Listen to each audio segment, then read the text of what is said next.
ikukwento ko sa inyo ngayon ang experience ko sa TV namin sa sala. Ang experience ba? Yung sira, yung ano, ipapakita ko yung sira niya mamaya-maya lang. Magbabalik ako. So, ayun, nagbabalik na ako. So, ito yung sira niya. Yan. Ayan po yung sira niya.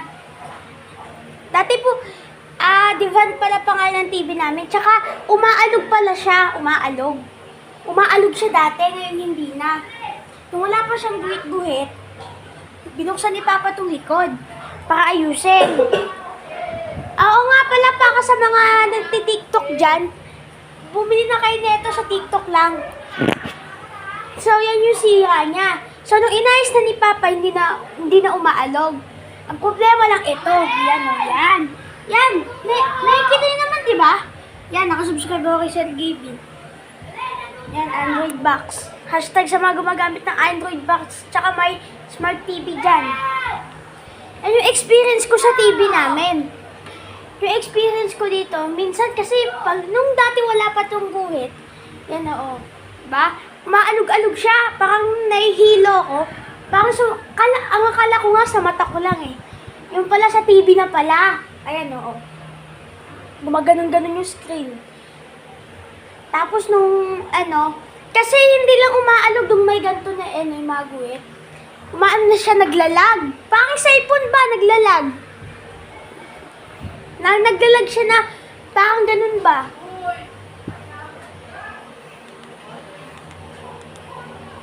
Naglalag talaga siya. Kasi, hindi biro yung maglalag yung TV mo. Alam mo yung TV mo na maglalag.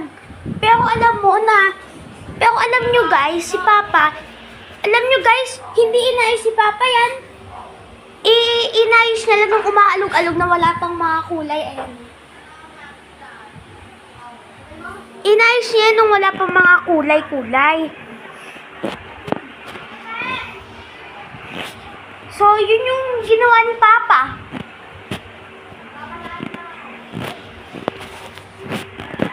Yun yung ginawa ni Papa na paraan.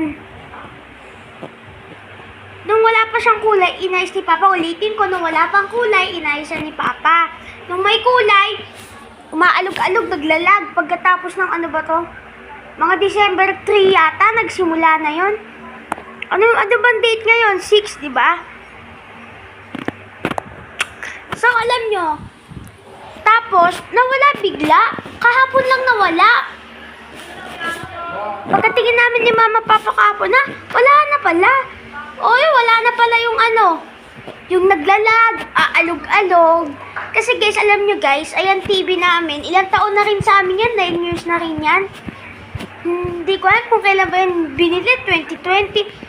Baka 2018 namin yan nabili, 2018. Kasi nung pandemic, nung 2020, sa ibang bahay pa kami nakatira, hindi pa ako nag-YouTube eh.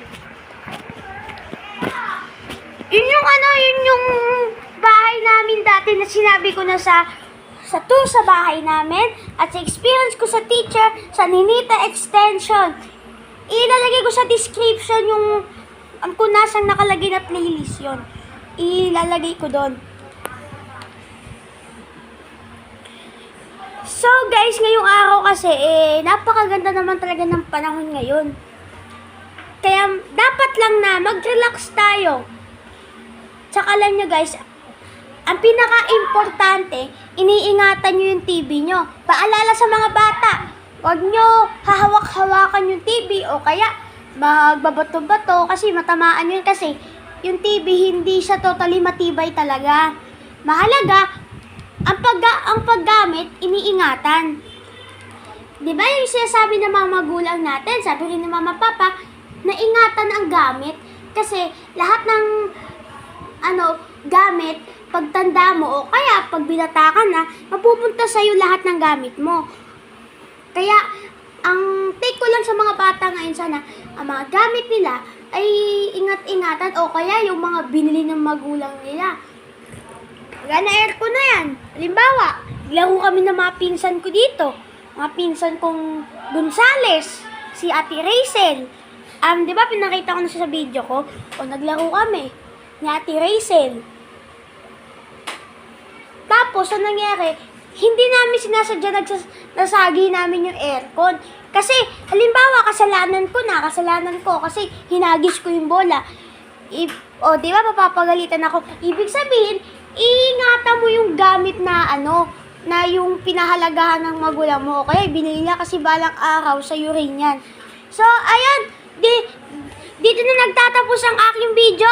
Umabot lang ng mga 5 minutes, 5.40 minutes. Kaya hanggang dito lang ulit. Like, comment, share, and subscribe. At see you sa mga susunod pa videos. Bye! Maraming salamat sa pagsuporta. See you!